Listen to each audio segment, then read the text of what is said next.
सम्माननीय director sir, गुरुजनगण, प्रिय अभिभावकगण और मेरे प्यारे साथी, आज हम गणतंत्र दिवस के उपलक्ष्य में एक छोटा सा प्रोग्राम हमने रखा है ताकि जो भी प्यारे साथी हैं, छोटे बच्चे हैं, इनको हम समझा सकें कि गणतंत्र दिवस का क्या उद्देश्य है, इसका महत्व क्या है और हम इसे एक पर्व के रूप में, राष्ट्रीय पर्व के रूप में क्यों मनाते हैं। इसके लिए हमने सोचा कि आज छोटा सा प्रोग्राम किया जाए। क्योंकि जो भी हमारी जो सरकारी स्कूल हैं उनमें ये प्रोग्राम सदियों से होता आ रहा है और आगे भी ये प्रोग्राम रहेगा, जबकि आज प्राइवेट सेक्टर जो चल रहा है उसमें ऐसा बहुत कम देखने को मिलता है। प्राइवेट स्कूल है, जब भी स्वतंत्रता दिवस है 15 अगस्त का दिन है, गणतंत्र दिवस 26 जनवरी का दिन है, इनको वो क्या कर देते हैं, बच्चों को बोल देते हैं कि आज की क्या है, छुट्टी है।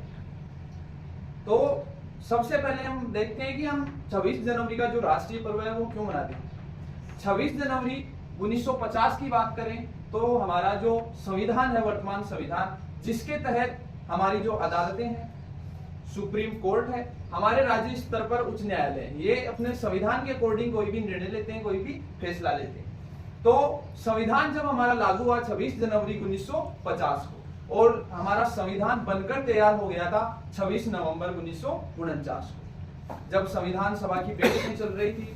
अंतिम बैठक हुई थी 24 जनवरी 1950 को। 24 जनवरी को अंतिम बैठक में संविधान को लागू करने का फैसला किया गया, संविधान को स्वीकार किया गया और 24 जनवरी को यह कहा गया कि हम भारत का जो संविधान है इसको 2 दिन बाद में लागू करेंगे। क्यों? क्योंकि 26 जनवरी 1930 को कांग्रेस का एक अधिवेशन हुआ था, बैठक हुई थी लाहौर में। उस अधिवेशन में पहली बार तिरंगा फहराया गया, पहली बार तिरंगा फहराया गया 26 जनवरी 1930 को और उसी 26 जनवरी के दिन के लिए भारतीय संविधान को 24 जनवरी की बजाय 26 जनवरी को लागू किया गया। 26 जनवरी के दिन हमारे राष्ट्रपति जो है वो लाल किले पर झंडा क्या करते हैं, फहराते हैं और 15 अगस्त के दिन प्रधानमंत्री वहां पर ध्वजारोहण करते हैं। आज की टाइम पर यह भी नहीं मालूम है कि झंडा फहराया कब जाता और ध्वजारोहण कब किया जाता है।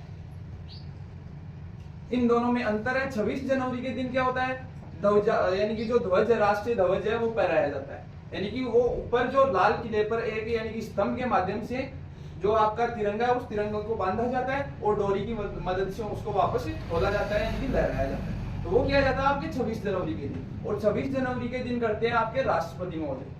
15 अगस्त की बात करें, जब हमारा भारत आजाद हुआ था 14-15 अगस्त 1947 को, तो 15 अगस्त के दिन हमारे प्रधानमंत्री महोदय लाल किले पर ध्वजारोहण करते हैं।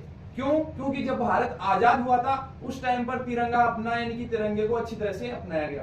तो 15 अगस्त के दिन तिरंगे को नीचे से यानी कि उस स्तंभ के ऊपर चढ़ाया जाता है और उसको बोला जाता है ध्वजारोहण। 26 जनवरी की आपकी जो परेड है वो राजपथ, जिसका नाम चेंज करके रखा गया है वर्तमान में कर्तव्य पथ, कर्तव्य पथ पर सुबह 7:30 बजे से, ये उसका टाइम फिक्स है। हर वर्ष 7:30 बजे वो परेड क्या होती है आपकी, स्टार्ट होती है, राजपथ या कर्तव्य पथ। इसका उद्देश्य क्या है, हम क्यों मनाते हैं 26 जनवरी या गणतंत्र दिवस का पर्व है?